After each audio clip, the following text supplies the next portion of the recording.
In today's episode, I talk with an amazing artist, Ronelle Reid. It's a conversation that I've dug out where Ronelle talks about how she used the seven keys to become a full-time artist, how she's used the seven keys and the power hour that I'm sharing with you during the workshops around how she's used that to find opportunities. So she really shares behind the scenes, and I love talking to Ronelle. She's such an amazing person. She's been so supportive inside our community as well. So it's really lovely to hear from Ronelle. Enjoy today's episode. First of all, tell us, for those who don't know you and maybe haven't seen one of your live sessions before, what how, let's talk about your journey, because you started as a hub member, I I did. remember, years ago, Yes. and Yes. thought I'll have I a go at this. started as a stalker, then a hub member. Yes. Kind of, yeah. What was those silent? The silent. What do you call them now? There's a term, isn't there, for people just sitting in the background and Mm. just take it all in for a Yes, little just while. watch things and see how everything, and don't think that it applies to you, and then eventually you get the courage to actually become a member, and then you sort of sit in the background. And I know I was terrified to talk to anyone when I first started in the hub.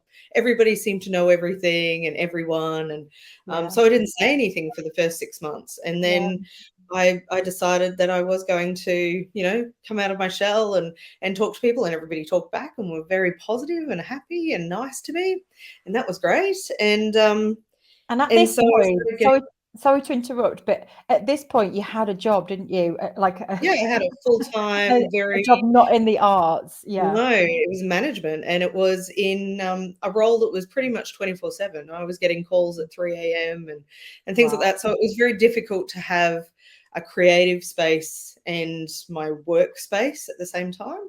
Mm. But when I started in the hub, I made a commitment to myself that I was going to put aside some time every week. And so that started out as an hour a week, and I would have an hour on a weekend where I would make art. And then after a while, it became an hour a day. So that was every time I came home from work, whether I had had a terrible day, it didn't matter. I'd spend an hour either doing something in the hub or doing art. And so every single day, I would make something or do something towards my art goal, which was my ongoing dream. And then I had a moment where I was given the opportunity to leave this role that I'd been in for 20 years. So it wasn't like, something I'd only just started doing.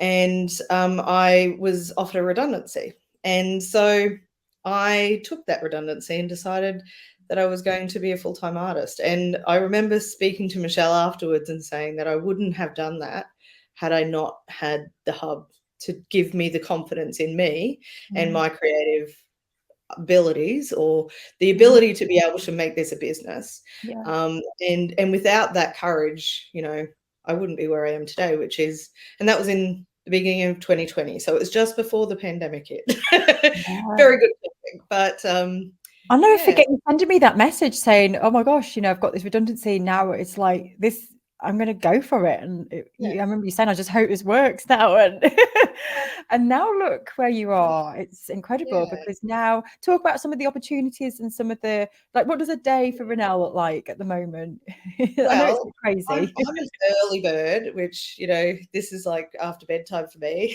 You've So had to stay up really late for this.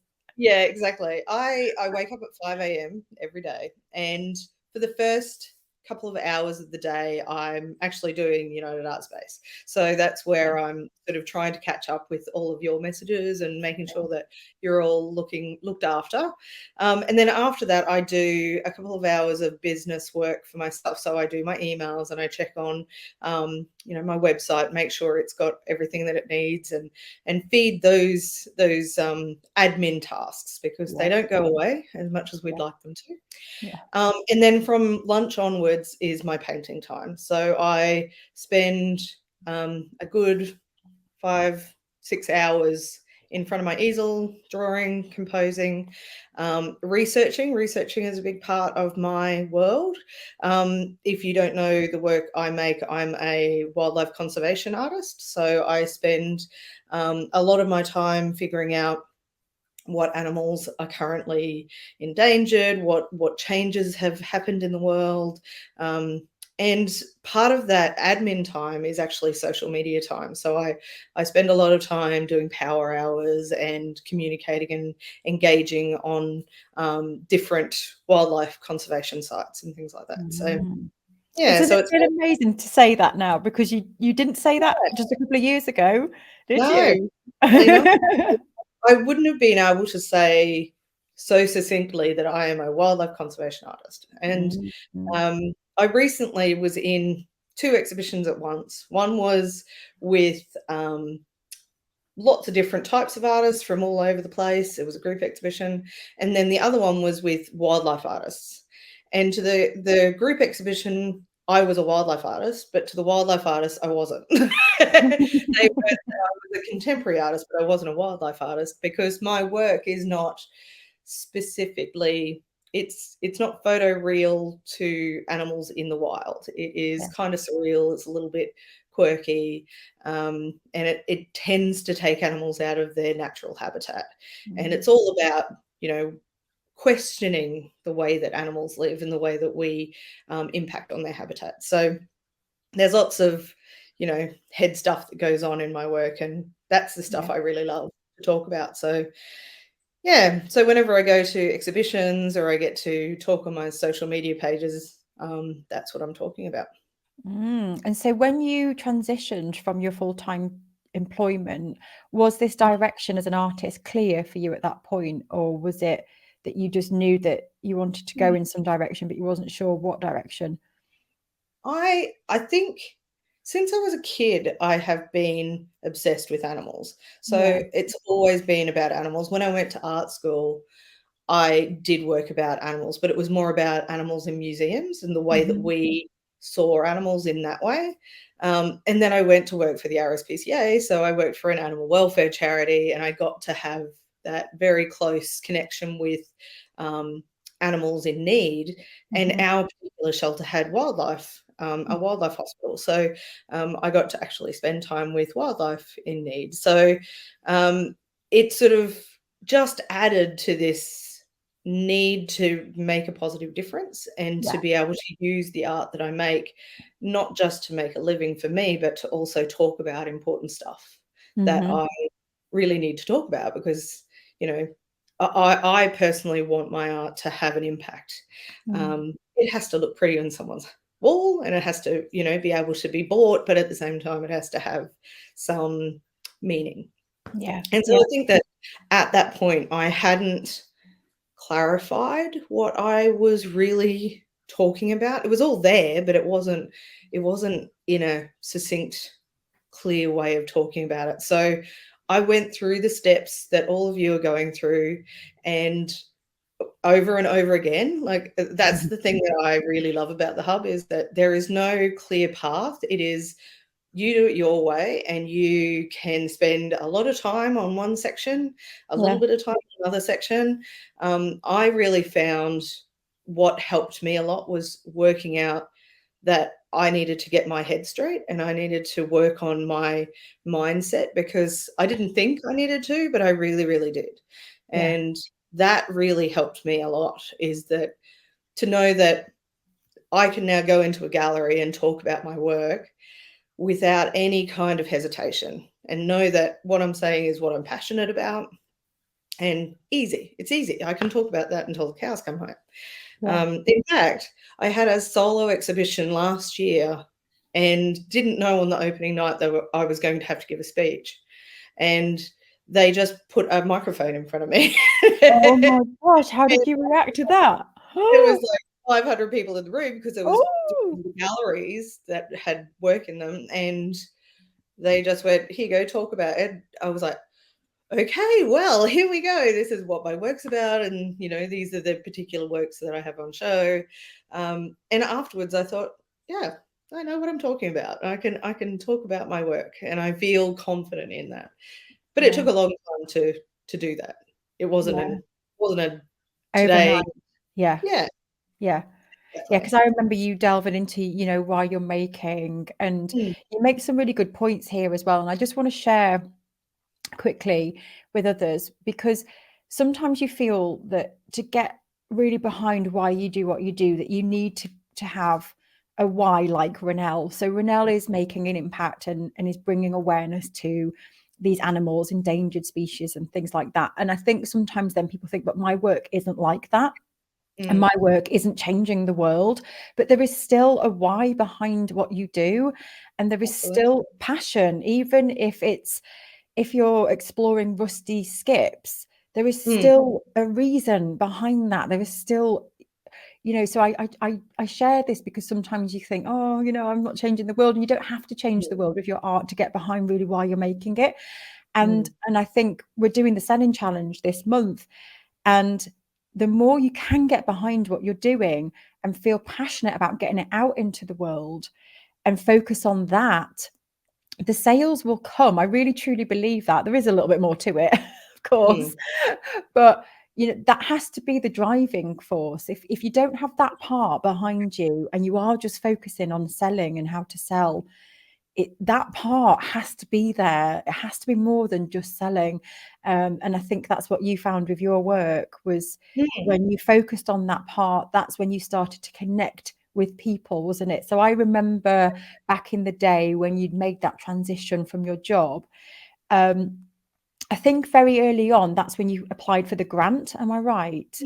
Yeah. So So you I kind of, so I started off having like a week of, what am I going to do? What have I yeah, done? panic. Did you panic? You're like, oh my God. Yeah. Panic, because I realized that I wasn't going to get a paycheck in Mm-hmm. this really, really routine way. And so I was like, I've got to, Because do something. And so yeah, the first thing I did was I looked at my general vicinity. What is around me in my little network? And I live in a pretty rural area.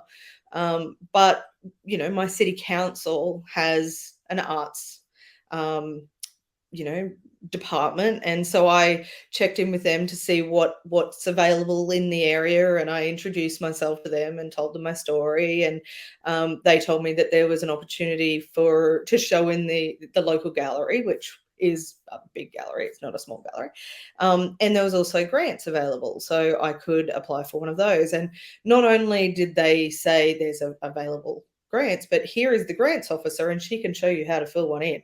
And so in yeah. that first month, I learned I can apply for a gallery and I can apply for a grant, and they can show me how to do that. I did both of those things and was successful in both of those things. And so that was like, this is excellent. I can do anything. And so it really put a lot of steam under that engine, and it gave me the opportunity from meeting those few people to then meet a few more people and to put my flags in the ground Mm, um, in different worlds. So it wasn't so much just in the art world, because I knew that for my world, my niche is in welfare and conservation, and yeah. so I knew that I had to work on my network in the art world, but I also had to look at it from that niche as well, because those two areas don't always mix. So No, I already no. had contacts in the wildlife conservation world. So I was like, hey, you know me, I've been talking to you for ages. How do you feel about me coming in and talking to you about my artwork? And so it felt really odd to start with, because I had Mm. only just started calling myself an artist. So, so You to couldn't even use start to begin with, no, yeah. it was really weird, and so they would go, "Oh, you're an artist now," and it's like, "Well, I've been an artist the whole time, but I've just changed my hats, Yeah. and now I'm Mhm. doing this full time. So, how Yeah. do you feel about it?" And that led to opportunities to do artists in residencies in a zoo. And so when I did that, I was like, "Okay, I've got this opportunity to do this zoo residency. I can apply for another grant." So I applied for another grant and did that for a period of time, and then went on to have an ongoing relationship with that organization. So that then led to another artist in residence with another wildlife group, which was also a charity.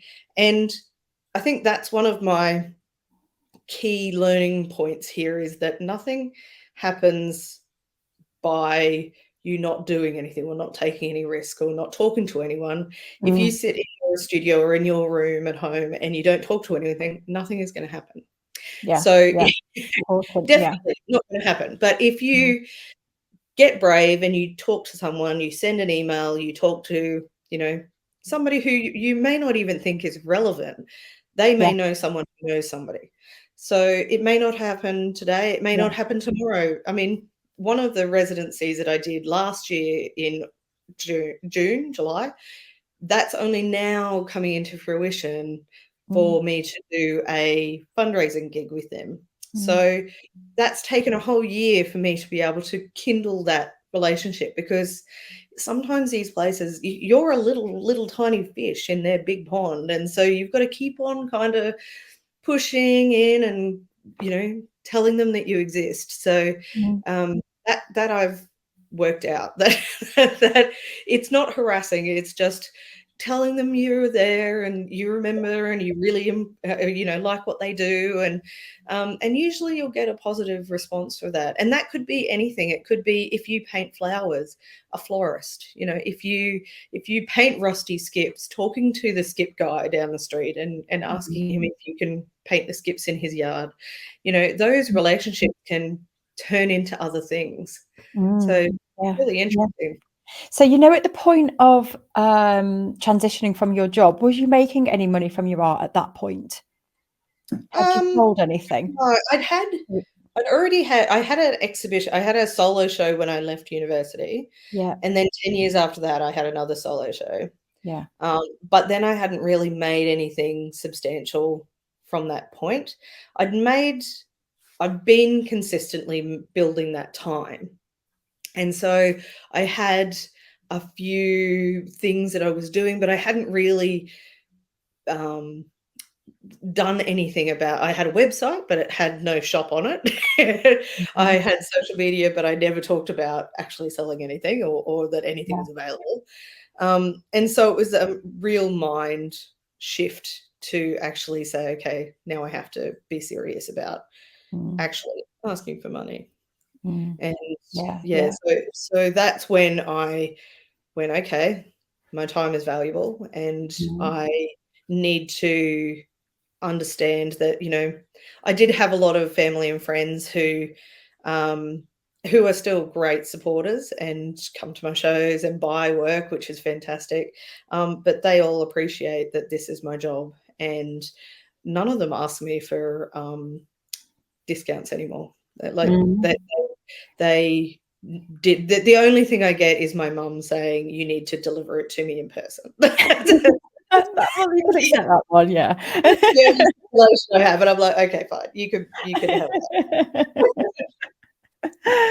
And so I think from what we're saying here, and I want to unpack some of this as we talk, like the power hours and reaching out to people has been really, really important, hasn't it, in Mm, this whole yeah, thing? Like you say, if you don't take that step in speaking to people about your work and what you're doing, like posting on social media just isn't enough. It's taking that step to actually open up a conversation and share what it yeah, is that you're doing. yeah, Then that opens the doors, and that's what I've seen time and time again is when it's been really courageous to do that and take that first step. That's mm, where all of your opportunities have come from, haven't they? yeah, You've been artist in residence, and talk about some of absolutely. the recent opportunities, because these all came from power Mm, hours. And let me just say first of all actually what a power hour is. So inside the hub you'll hear me talk about power hours a lot, and it doesn't have to be an hour, but it is literally, it can be 10 minutes of you really looking at your artwork, why you make it, what it actually is, what's the purpose of it, and pulling out keywords and going on a search for people that connect with your artwork and then approaching them, chatting to them. It's not about selling, it's about building relationships up with people and sharing what you do and why you found that person interesting, and opening up a conversation and seeing where it goes. So I see this time and mm, time again working really powerfully. It leads to a lot of dead ends as well, but you just need that one person that you've found, haven't you? yeah, That one next person, like with the absolutely. grants. Um, Yeah, and I yeah. found that when I actually sat down and thought about what my fear was, Mhm. what could possibly go wrong? Because I remember, Michelle, you once said, um, you know, don't think about what goes right, think about what could go wrong and then go, is that so bad? Is Mm. it so bad if that happens? So my fear was that I wouldn't hear back from them. And it's Yeah, yeah. I'm not gonna hear back from them now because I haven't contacted them. Yeah, So yeah, so is it that bad? No, not really. yeah. So, Well, the worst thing is they can say no, and yeah, it's not really that bad if they say no, is no, it? It's not exactly. gonna kill us. Yeah. No, you just get your hopes set Like, on it, and then you yeah, go, "This is so perfect from your perspective," and then when they say no, it's like, "No." But yeah. you build a capacity. Mhm, When you understand, when you do these power hours and you figure out where your niche is, it mhm, opens up lots of little rabbit warrens, and you end up going down lots of holes, and mhm. it can be a time suck. So I I give myself an alarm to make Yeah, sure that I don't go over time with it because it is really fascinating. yeah, But yeah. I have found lots of situations where I've gone down a little warren, and I make notes as I do it so that I don't lose that momentum for the next time Mm, I'm doing it. mm. But yeah, I've had situations where I went down a thread where I was talking about declared invasive species within Australia, and that's part of conservation. We have to think about it, and Australia is a very biosecure island. We try to keep our native animals very safe. We're not very good at extinction, but that's another story. Um, Anyway, I found a group that looks at invasive plants and animals, and they do lots of programs about that. And I sent them a message to say, you do a wonderful job. I'm an artist. Here's some of the work that I do. Maybe we can work together. And they were really, it took a couple of days, like 3 or 4 days. And then they got back to me and they said that they had looked at my Instagram feed, they went on my website, had a look at my work, and they really loved my work. And it was very much in keeping with their ethics and the way that they work. And since then, they've been working on getting grants for me to be able to work with them. So they want me to do a children's book on their invasive species detection dog, which travels around in a helicopter, and he goes in and finds foxes and things like that that are eating the eggs of turtles. And they also want me to do something with them with their koala conservation dog, who goes out and finds koalas up trees. But they're a really cool group, and they are very much in keeping with my brand. And they've just actually done an interview with me for their e-news, which goes out to lots of schools and universities and scientists and people like that, who are all people within my, Wow. audience. So, It's yes, growing, isn't it? so You're growing a yeah, network. Started with one person, and now you're exactly. becoming known for what you're doing. Yeah, Um, exactly. yeah, and that's how it all starts to happen. It's very exciting. Mm, It starts to, like Maria Brophy explained once, it's like a snowball. You start with a tiny yeah, little ball, and then you're yeah. growing that ball. And the thing is that you end up in some places where you didn't expect to be, but Mhm. you are like, "That's fascinating and maybe a really good challenge for me." So one of the people who've contacted me since meeting, this group, are, Australian native rangers. So they're Aboriginal people who live on the land, and they look at, um, doing native burns, so burning off the weeds, and it brings back the native vegetation. And part of that is to bring back native species as well. And they Mhm. have a property that's in the middle of the outback, and they want me to go and do a residency there in the middle of nowhere, to look at the fauna and flora of the Yeah, area, yeah. and really explore the area. So yeah, so that's an interesting opportunity that might be coming up. Wow. So, Can you yeah. actually believe now, like 2 years ago or 2.5 years ago, and now you've the life that you've created, can you actually believe it's actually happening? 'Cause I you know, you can't. and the thing is that, some days are, disappointments, you Yeah, get yeah, knockbacks and things like that, yeah, but there's other days where you get, some really cool opportunities that I would never have been brave enough to do yeah. any of that. Like, if I remember when she said to me, "Would you do a children's book?" And one side of my brain went, I've never done a children's book before. I can't do a children's book. What are you talking about? And the other side went, why not? You Yeah, know, yeah, give it yeah, a go. You know, you're a fine artist. Yeah, but I can do a children's book. I yeah. can draw. Why can't I do a children's book? That'd be cool. And you don't So know until you try it, do you? yeah, So exactly. if you try it, you don't It's like it, "Oh, really, I'm not really gonna do fun, that. I won't do that again." Yeah.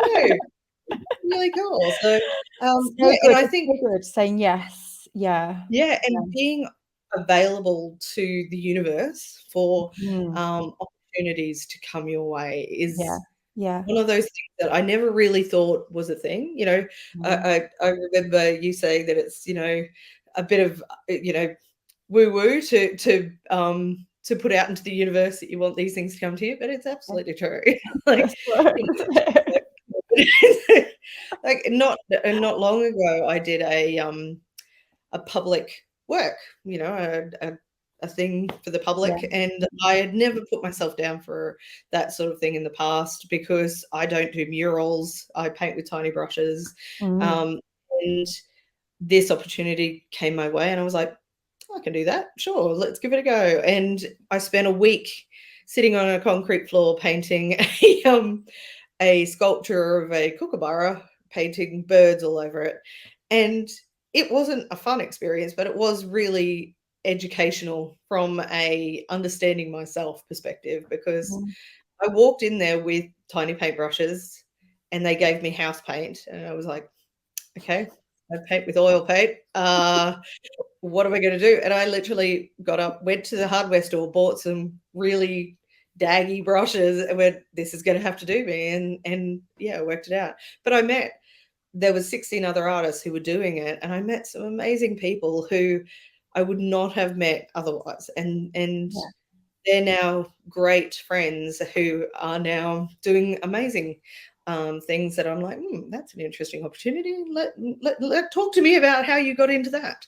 Yeah. So What happens? You grow a network. You've carved out your world now. You have a mm, world that you exist in, and well, you've created that world. And it's always growing, yeah, always yeah. growing, always And it always might changing. evolve. And yeah, and I'm finding now that I'm getting into the science world and working with scientists. I was working with conservationists and zoos and those sorts of sanctuaries, and now I'm working with entomologists, and I'm still working with zoos, but I'm also putting these scientists and the science of saving animals, which is really an interesting thing, and looking at other artists who work with science, and there's a lot of opportunities there because artists can communicate in a way that scientists often can't.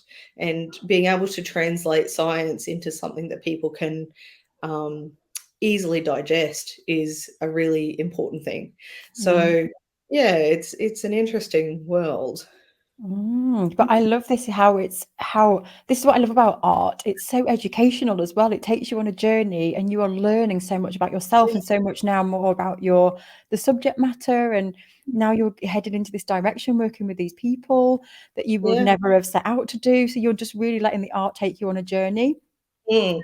I think as Yeah. well, I just wanted to add, based on what you said about this taking opportunities and being really brave and saying yes and going for it.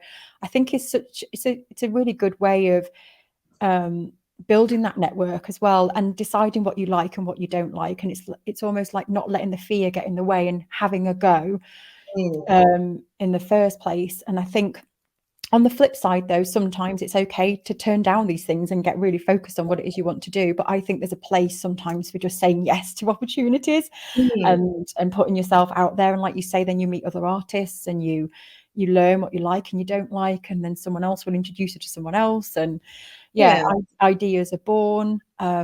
And so I'm just going to go through the chat because there's some questions coming in, and I wanted to talk a little bit about the grant, because there's a lesson inside the hub which Ronelle shared a while ago, which was how Ronelle secured a grant, and she even shares the application process. It's such an amazing lesson. And I just wanted to think back to that time of power hours, because you probably didn't even realize you were doing a power hour back then, because I don't think we talked about power hours as such then. But that is in effect what you were doing. And it was almost like, you finished work and then you were in this situation of like, oh my gosh, now I've got to earn money and this is real and I'm in this now. And so you first reached out to your local community, which is such a great idea. And not everybody has things on their doorstep or locally that support the arts. But one thing I will share is there is so much support that sometimes you just don't realize is there, Yeah. Yeah. especially in my area. I mean, it just takes that first step of asking, because it's so easy to say there's no support in my area, there's no, there's nothing happening. But actually, when you start to ask the questions and you start to look, you Mm, realize there is so much money sitting, waiting for someone like you to come along. And mm. it's happened to me so many times in the past where, like, you probably didn't even know, did you, that there were grants and there was a grant officer? And Yeah. I was the same. And when I first started United Artspace, within the first year, I think I got like £15,000 worth of grant money and business support and all this amazing stuff. And I've fallen into the trap recently of thinking, oh, there's no support, and now I've got a business, there was help for startups, but there isn't help now. And I'm just so wrong. And it Mm, took me recently to fall into a situation where then I ended up meeting somebody because I got some advice about business. And then someone said, oh, you need to speak to someone called Rachel. And I spoke to this person called Rachel, and she was moving to my local area. And now she's my business coach, and I don't pay for the business coaching. It's all funded. And I'm like, how is this even happening? So I have a business, I've got a meeting with her this afternoon, actually. We meet up every few weeks, and she's like this amazing, incredible resource that I don't have to yeah. pay for. And so it really does, part of this process of power hours that I talk about, um, it is just getting out and speaking to people and sharing what you do. And I'm an artist and I'm in this situation, and sometimes you don't know where to start. So it's starting with your local, Googling locally, is there an arts council? Is there an arts Even organization? even arts, if you have a niche that you work in, and that is, children or portraiture or whatever it is that you do, go to your local council or your local library and talk to them about what's available, because it may be grants that aren't even in the arts. They could be business Absolutely. grants, or they could Yeah. be, grants for the elderly, but you're going to go and paint the elderly, and that's Yeah. a project. Or it's amazing when you kind of take your little goggles off and you go, okay, what is available? Mm. And you can find amazing things that are real, and people want to help you. They don't, they want to help you, so try it. This is a funny story now, and it's completely true. I'm not making it up. But Sharon, I can't do a live without mentioning Sharon. Sharon said a few weeks ago, she said, uh, she was like, I really want a new boiler. I don't want to pay for it though. So I'm putting it out to the universe that I want a boiler. And she just kept saying, I want a boiler. I want a boiler. And she kept saying it to people. I really want, she said it to me, and she was saying it to friends. And she said, I really want a new boiler. I am not joking. She ended up getting a new boiler for free. She ended up getting some kind of grant through the government. Ended up getting the boiler within a month. It was insane. I was like, that is hilarious. Yeah, But it just shows, exactly. if you get your sights set on something, you keep saying it out loud. Like, I really want an opportunity like this. Mm. I can't guarantee that you'll get a new boiler, but it's just interesting how it works. It really made me laugh, that story. But Yeah. yeah, just keeping yourself open to that. I really want to get into the arts, and I want to find people in my local community that can support me in Mm, some way. You know, saying things like that, you will end up finding people if you put that on your radar for the next month, and mm. start to approach people. Claire, hello, Claire. It's lovely to have you with us. Hello, Angela. Katie, is your first live in 3 months. It's so good to have you with us. So there's a great question here. I'd like to know what being an artist in residence entails. Great question. Good Ronelle, question. yeah, you start, and then I'll give my Yeah. input on what my experience has been. Okay, well, it varies Yeah. very differently for different people. I have found, because 2 of my residencies have been, I've created from the beginning, and that's just been, creating a contact and talking to them about what an artist in residence could be for them. And Mm. it entailed for me, showing up every day, being visible, doing art in the location, and communicating with the public about what I was doing and why it related to organization that I was working with. But there's a lot of artists and residencies that are with arts organizations that are specific to, making art in the environment and doing workshops for the public, doing lectures, those sorts of things as well. Yeah. Hmm. Yeah. So my experience, like Ronelle says, it's so varied. It really does depend on what, because the term can be used in so many different ways. And so I've known people as an artist in residence go into like an animal conservation, and just have a space in. So for one person that I knew, they'd got kind of a shop attached to this wildlife place, and so they used to get a lot of footfall in the shop. And what they did is they set up a corner of the shop with a little studio. And my friend had a residency there where she would make art, and people would come in through the wildlife park and then go and watch her make and then buy her artwork. But she only did that kind of 2 half days a week. There are some residencies where you're there full time. So I just met with a friend this morning actually, and she's got a place in France, and she opens up her studio space for residency, and she'll open it up so people stay there for a month, sometimes 3 months, and they'll literally live there and stay there, and they immerse themselves in art 24/7.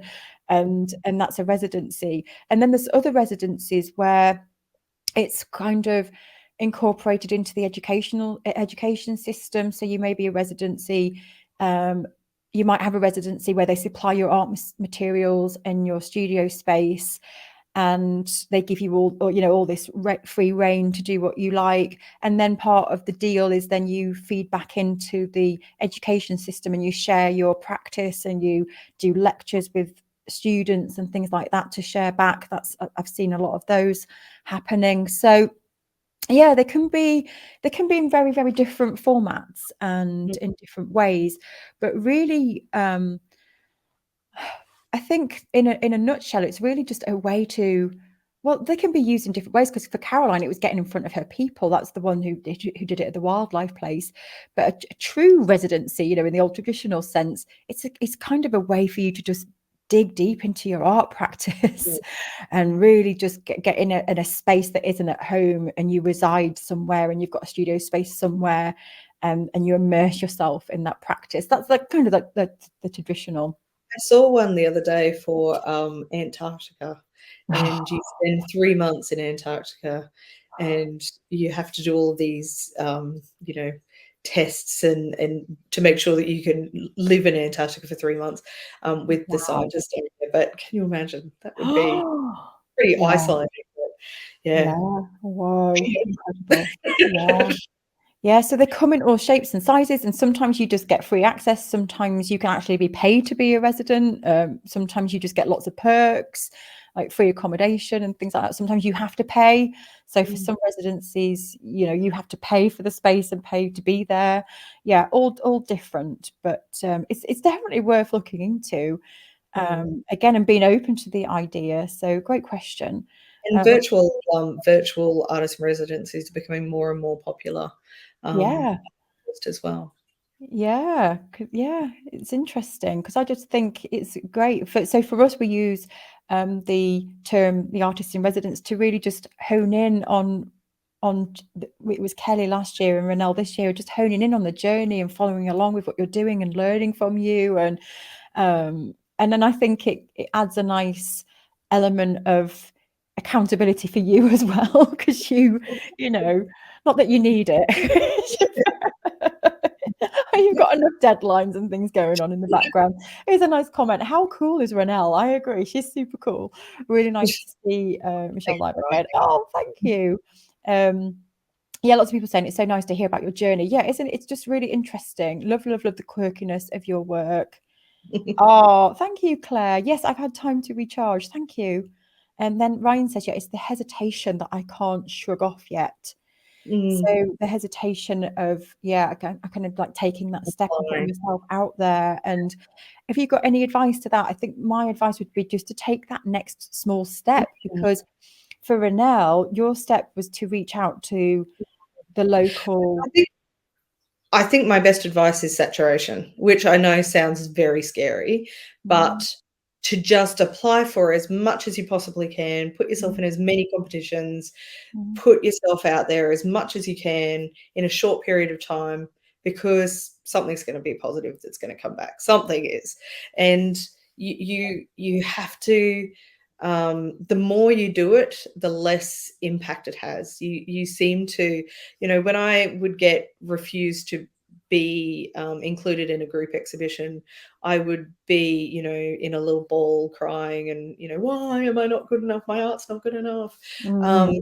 Yeah, Even now, I don't get into something and I kind of go, that's, especially if it's very specifically, you know, up my alley, I get a yeah, bit, or you yeah, don't get it. I mean, grants, you put so much work into them, and then if you don't get it, you kind of go, "Oh, that's so frustrating." But I've learned the best thing about it is that you can then reuse what you've already done. That work, that budget yeah, work, all of that stuff, just put it yeah, in a different grant, and yeah, hopefully you get it. And I've done that. I've been refused one grant, put exactly the same thing into another one, and actually got more money. And yeah. so, gone, yeah, what you lose on the roundabout, Wonderful. you pick up on the swings. So, so yeah, Such good but yeah, advice. Yeah, it's good to bring this to the surface because it is disappointing. It is disappointing when you put a lot of work into something and it yeah, doesn't pay off, and you start to question then, oh, could I have done something better? Could I have just redone my bio or something and got myself across it a different way? But yeah, it's all lessons. And like Ronelle's just said, you can share the exact same copy in a different application and you get more money. So you hmm, can quiz and ask all these things, but it can just be the people sometimes. It's yeah, them and what they're looking for. Um, and the other yeah, thing, which my mind has just gone, I was just thinking about learning from this experience. So it's like you said, it's just everything that you do and all that work that you put in, and you think, oh, what a waste of time. But nothing is a waste of time when you've put work into it, because you've got, like, I remember you saying in the early days, Ronelle, and this is what you share in the lesson inside the hub, which is in the quick fix playlist if you go and have a look.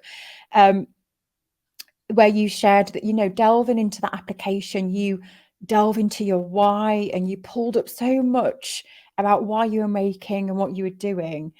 And it was a kind of a cathartic experience as well for you, was it? It got you the grant, but also it was really good for you then to really develop those skills of speaking about your work. And then when mhm, you're next put into that situation where someone puts a microphone in your face, you it know, pours out of you because you did the work, because you've explored and you filled in all these applications. And so it's all going into your brain and then yeah. seeps The out in other the right thing moment. that I think is important when you get rejection, not to go and compare yourself to whoever did get it or whoever, because you make the work you make for a reason.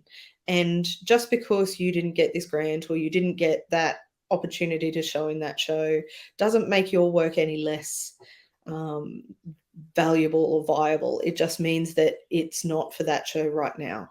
Mm. And it's so easy to fall off your track if you're going down the path of, I just, maybe if I just make it a bit more like that person, or that I really like the way they do that, then I'm just going to copy. But to be unique and to be yourself, sometimes it takes a while for the world to catch up. And we don't, unfortunately, live in a world where there's a right and a wrong. We Mm. live in a very grey world. And so the opinions of those juries or the committees that make these decisions, maybe they just like florals instead of animals. And you just have to learn to roll with it and to apply for something else. That's Mm. just, Yeah. that's it. Yeah. The cycle continues. Mhm. Oh, someone's just written here and I can't see your name, but big, big hugs to you. This is so inspiring. I'm at the Just Left Work stage, just where Ronelle was a couple of years ago, and I want to do something similar for trees. Wonderful. So set sail and go and to start that journey, start the power hours, and go and speak to people about what it is about your dream of, putting work out into the world that focuses on the subject matter. It's funny you should just mention trees, because I've just been for a walk this morning and I literally hugged a few trees on the way I have trees with all a the time. friend. Yeah, with a friend. And we were talking about how we had this interesting conversation. I'm going off topic a little bit now, but we had this interesting conversation about how some people seem to be affected by the energy of others. I'm one of those people. So at the moment, there's a very weird energy. There's lots of fear. There's lots of weird things happening in the world, and I pick up on that. And I think there's some people that just don't pick up on energies. They just coast through life and they're just not impacted as much as other people, certain people. And we were talking about that and how why going out into nature is so important, because it like when we Reset. were up, yeah, it was almost like, as well, we're totally in the woods, so it feels like we've got this bubble around us protecting us from all the energy of people at the moment, and we Mm. can actually feel it. We just felt we were in the woods and we're surrounded by trees and the birds, and I actually just felt like, oh my gosh, this just feels really amazing. And then we said how important it is to feed off nature and feed off trees. There's an energy, I believe, that comes from being in that situation. Everybody's different, of course. That's where I get my kind of restorative energy from. And so, yeah, so we did a bit of tree hugging today as we were having this conversation. It really did work, though. So anyway, going back to the trees, but you don't have to talk about the tree hugging, but it's kind of just getting behind what you're doing and the Mm. importance of trees, and how actually at the moment it is important for us to be around nature. And so yeah, anyway, that comment just made me Yours. think about my tree hugging Mm. this morning. Angela says, yeah, it's taken me a long time even after finding the hub, but when I came across this place I was really blocked and full of self-doubts. Yeah, and you're really moving forwards, Angela. It's really exciting. There's an interesting comment here. Passion to me sounds like a ridiculous teenage hyperbole. I hear so many people saying that they are passionate about this and that and the other, and it always appears to be false. So yeah, there is a lot of this in the world. There is a lot of people faking and pretending to just get money from people. We're never going to get away from that. There's always going to be people in the world that lie to try and fake and make things and make money. That I think you just have to accept that, and just accept that those people will always be there. I'm very, very particular about who I have in my world. So as soon as I come across someone fake, and they're gone. I literally have curated my feed. There's no fakeness. When I go on my social media, it's pure, like, it's just people that I want to be around. I don't follow the news. I'm really particular about who comes into my world. So I don't see much of that, because as soon as I do, I eliminate it. Boom, boom, boom, gone. So I think there's a lot you can do to eliminate that. And I definitely put myself in a bubble where I avoid it. But then there are situations where you can't get away from it, and there will be people. And it's really annoying, but you just have to let them just get on with it and just think, well, you know, just stay in your own lane. And I think if that's stopping you from being passionate because you feel that maybe you might appear to be fake, I just think if you get behind what you're doing and you're really into what you're doing and you enjoy it, and you're making art for a reason, there's something driving you. It could be a curiosity. um there is something that is bringing you into this art making process. It's that you want to share. You want to get behind that. And people can tell fakeness from true passion. We can see it. I can. You soon know if somebody's faking it. And if you're coming from a place of that it's real, and that you really feel this about your art, this is why I'm making it, then other people will pick up on that. So Mm. have you got anything to add on that, Ronelle, about, I think the main thing is be true to yourself. And I used to be very fearful of going onto social media and being in front of the camera and things like that. But you know what? At the end of the day, I know what I'm doing is what I believe in, and I can't I can't stop making art. Like, I have to do it, and I have to, and that's why I ended up here, because I went through university and I got my degree, and then I got a job because I had to make a living. Yeah. But then the moment that I was given an opportunity to go back onto that track again, I had to take it. So Mhm. I think being true to yourself and doing what you need to do is the most important. Don't stop yourself because you're scared of what other people think. Yeah. Because if you do that, then you'll never get past that boundary. But you Yeah. don't know what other people think. You don't. So Yeah. just do what works for you, and you'd be surprised Absolutely. at how people along the way will back you. I love that, and I also this concept or definition of passion as well is different for everybody. So for me, I I put passion out energetically. I'm like, oh, I get really excited, I cry, but your passion doesn't have to be the same as that. Mm, It's it's about being maybe curious and having a drive behind what you're doing. It might mm, come out differently, but you still have um that drive to actually push it out towards people and say, this is what I'm doing. Like Ronelle was saying, this, I'm here, this is what I'm doing. And I'm looking for the people that share this mm, curiosity that I have with the world. It's as simple as that, really. And there's a difference, I think, of being in your studio making and just posting out on social media. There's a difference between that and actually then approaching people and making those connections, mm, being intentional about mm. carving out and Yeah. building relationships. Yeah, Mm, that's the bit sometimes that's lacking, because for whatever reason we're busy, it's mm. scary, we don't know what to say. We're Yeah. scared of people saying no. We're scared of making ourselves look stupid. We're scared of Yeah. maybe we approach someone and then what if we can't actually do it? These are all fears that come up and go, what if they actually say yes? And then I go, oh, I'm not good enough for this.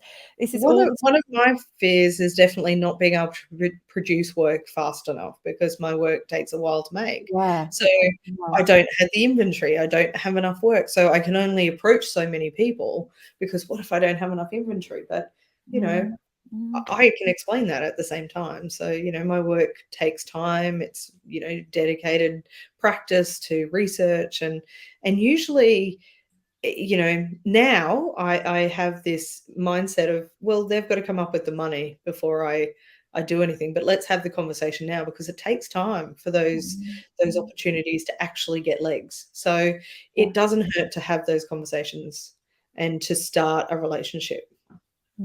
Yeah, absolutely. Someone says here, my artist in residency ended unexpectedly last year when the manager team changed. So I'm still emerging and finding it hard to transition. It's interesting how you found your next. Yeah, I think with that, that transition, it's maybe thinking just being open now to the journey and yeah, setting the next flags and reconnecting and being Hmm. open to where it might take you. Like hearing Ronelle's journey, here now, it's you didn't plan what you're doing right now. You didn't say this is who I want to be working with and this is where I want to go. You No. started out with, right, I need some cash, let's go for a grant. Get the ball rolling that way. And Yeah. then that led to another connection and then another idea.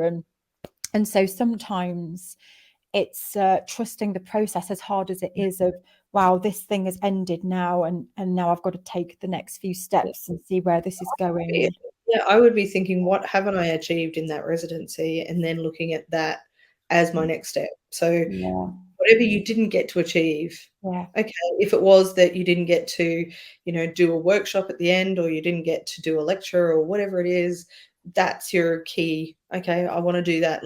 What can I do to get in the path of that? And it I love might be that. that, when I did my residency with the Bilby Fund, I contacted them and said, I want to come to Charleville. I want to come and draw bilbies, and talk to your customers. And bilbies are nocturnal animals, and they move very fast. So I spent a week in the dark drawing very fast animals, and every couple of hours I'd I have hate people that. come through and talk to me. And I got so used to being in the dark that I would come out at the end of the day and, like, what's going on? So, but I got to talk to hundreds of people about the work that I was doing. So, Yeah, yeah, sometimes it's about contacting somebody and saying, hey, how do you feel about having an artist work in your space for, a couple of hours a day, or whatever it is? And you might not get paid for it, but you can get the experience and then talk about that on your social media, or talk about Mhm. that in a blog post or an Mm. email. And then that can then turn into other things. So, yeah, it's like these little spirals that, Mm. when a drop of water lands in water and it expands out. It's like that. It's like you Yeah. think one idea and that idea keeps on moving, and you end up in places that you didn't expect. But it's Yeah. Yeah. yeah, Yeah. I great like that. challenge. I think that advice is amazing, though, to really think about the residency and what you didn't get from it, and then make that your Mm. next step. That's brilliant. I love that. Yeah, lots of people saying how inspiring this is. This is so exciting. Absolutely. Let me just go through really quickly. Hold on, because it's just jumped again. Here we go. I'm back. So it sounds as if having a website was a great connecting tool for you. When in your art career did you prioritize making a website, please? Did you have a lot of Um, work together first? yeah, having a website is great if you can spend the time to actually make it work for you. I wouldn't say that it is the priority. Um, you know, I have a website now that has a shop attached to it. I have, newsletters that go out from it. I have a blog on it. So there's a lot of parts to it that, if you have somebody, if you can run a website, fantastic. I use one of those ones where you have templates and it does it all for you. Yeah. And so I would say, depending on where you are in your journey, you'll never have enough work. You'll never have enough work to get to the stage where you go, okay, I can now get a website. Mm. I put a website up. Actually, I had a website up before I left RSPCA. I had it running for about a year before that, and it had works that I'd been doing 10 years, 15 years ago. It was a long, long process of putting those works up, but nothing was for sale because I didn't have a shop on it. But Yeah. So you already um, had a website, and then you went through the it's process through then of that. getting the grant, and then did you just change the website as you were Yeah, evolving? yeah. So it's sort of like, every week I do work on the website, and it might be, I, do a bit of SEO work, or it might be that I add some more shop items, or I Mm. connect an app to it. But it's sort of, it's just a work in progress all the time. It's the same as any other admin tool. And sometimes I get this great idea that I'm going to do a total refab, and then 5 minutes into that, I regret doing that because, it's a lot of work. It opens up a can of worms, doesn't it, when you do something like that? Does. I I found think, that like, why recently. did I do this? But Yeah, I'm like, I wish I'd like, just never bothered. what am I getting out of this? But yeah, so websites are great if you are committed to doing newsletters from them, and getting your shop up, and constantly updating and keeping everything nice and clean, and that sort of stuff. Sometimes it can be a bit of a rod for your back as well, but Mhm. um, I would say that social media now has shops attached to it, so you can use those pretty well, to showcase your abilities and what you have available. Mm. But yeah, a website's great, but yeah. Yeah. Hmm. I'm going to whiz through the last few questions because we've just run out of time. So someone says here, I feel so inspired. Power hours, here I come, yay! Anne says, I've been looking for an art group recently to see if they can help, but the nearest one is full. There was another one in my town, but I'm not sure. And it's right in the middle of family time too. I'm scared, not sure I'll fit in. What do you think? I have worked with so many people now who feel the same, and they've joined a group and they've gone, oh my gosh, it's so lovely. So we have this perception. Yeah, the thing is, if you don't fit in, you just don't go back. If you go and you get a sense that I don't like this, you just don't go back again. But until Yeah. you go, you're never going to know. So there's lots of places I've been that I don't feel like I fit in, and then you just don't go. So it's not the so you've got to ask yourself, what's the worst thing that's going to happen if you don't fit in? You'll just have an uncomfortable session, which actually, if Mm, it's that uncomfortable, you can just get up halfway through and go, do you know what? I've got to go home. You can mm, just get someone to call you, and I don't know. So you've got to kind of put the fear into perspective. And I think go for it, Anne. Put it on the radar, because there might not be something now. But mm, I remember Sharon and I being in this situation. There was no art group. There was studios that were full. And Sharon now and I've created this like local group ourselves, just called out to artists. And Sharon, I can't take any credit for it. It's really Sharon that's driven it, actually. And now there's this beautiful community locally. I didn't even know this community existed. And it's just when you find one artist and they'll know someone else who likes art, and then they'll bring someone else. And then before you know it, you've got this lovely group around you, and power in numbers that can bring information, and someone will hear about an opportunity. So that's what I would do, Anne, is find maybe just the next one person who's interested in art, and then go from there. That's what I would do. Don't hold back. If you don't fit in, then you just find a different group. And talk to your family about how important it is for you, and that, you know, I'd be surprised if they weren't understanding. The class keeps getting bigger. Yeah, so there's another one here. I find it difficult to do the saturation thing. I tend to work in a linear way, then work that way. You don't have to do it any other way. Just choose the one next person, and then the one next person, and just find what works for you. Absolutely. Let me just see if there's anything else quickly. Yeah, tree hugging. Yes. Because just to go back to that saturation linear thing, and I'm going to wrap up. I know we've gone over. You know, sometimes I work in a saturated way. When I've got energy, I'll be all over the place and I can do all the things, and I'm here and I'm there, and you know, you'll be seeing that in September. I'll be all over the place. But then there are periods like now where I kind of work in a very linear way, and I'm looking at the one next step, and what's the one next thing I have to do, and who's the one next person that I'm going to speak to. It's literally as simple as that. I'm literally this month one person I'm going to speak to, and that's it. Not in the whole world, I mean in Power Hour land, because I'm in a season of, you know, I'm just shrinking things back a little bit, slow down to speed up. So you have to sort of do it in bursts, because you can't be full on all the time. No, so it's sort of like burst and yeah, absolutely. Yeah, Angela's saying an empath. Yeah, pick up on other people's energy. Yeah. Anne says that, since the whole leaving my job and reasons why I left, I feel my confidence is low. So let's build your confidence back up, Anne. We can help you with that. Let me just quickly check the comments. Being true to yourself is so important. Yeah, thank you for this session. You're very welcome.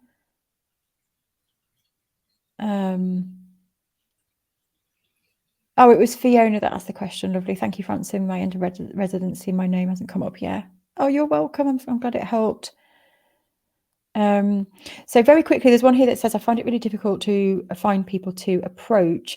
So with this, I don't know if you've done the SOS challenge. So the SOS challenge that we're running right now takes you through the whole process of how to find that next person. So I really recommend doing that. And if you're stuck, come into the hub and ask us, because we can point you in the feedback post in the hub. Come in and say, you know, this is the work that I've done so far, and I'm stuck with the next, you know, the next step. Because sometimes it's either there's too many ideas, or we just don't know the next step. And there are ways that you can search and dig into your work or what you're trying to achieve, to just go on Google and start searching, and then you find there's loads of people out there, and you go, oh my gosh, there's this world I didn't know existed. Sometimes getting that outside opinion of what your work says to other people is really valuable, and you would be surprised at what sort of words that might come up from other people looking at your work that you might go, oh, that's an interesting interpretation. Yeah. And there are people out there. It's awful when you sat there and you don't know where to start. So go into the SOS challenge, go through those steps, and then use the feedback post and come and ask us for some help if you need direction. So there's been lots of big thank yous. Thank you so much, Ronelle. We really appreciate you being our artist in residence and sharing your journey. And of course, you can follow Ronelle on social media and see what she's up to over on there, and follow her path, because it's really interesting to learn how Ronelle puts herself into the world and follows her journey. So thank you, Ronelle. No worries whatsoever.